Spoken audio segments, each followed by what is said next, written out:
কোনো বিবাহিত পুরুষের বিরুদ্ধে যদি তার কোনো ওয়াইফ অভিযোগ আনে, আমাদের বাংলাদেশের আইনে এই আইনটা পুরুষদের জন্য অবশ্যই জারি করতে হবে। ওয়াইফ কোনো অভিযোগ করলে বিশ্বাসযোগ্য হবে না, ওয়াইফকে যথারীতি এভিডেন্স প্রমাণ করতে হবে।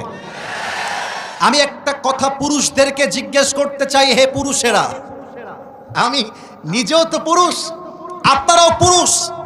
আমার কথা হচ্ছে, নারী আর পুরুষ দ্বন্দ্ব লাগলে মানুষ কেন শুধুমাত্র নারীর ক্ষেত্রে আলগা পিরিত দেখায়? আমার কথা, পুরুষের ক্ষেত্রে বৈষম্য তৈরি হয় কেন?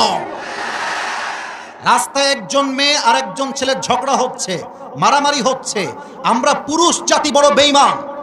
আমরা আগে গিয়ে নারীর পক্ষপাতিত্ব করি এবং এটার সুযোগ নিয়ে কিছু নারী পুরুষের চরিত্রে কলঙ্কিত করে রেখে দেয়। যুবক ভাইরা,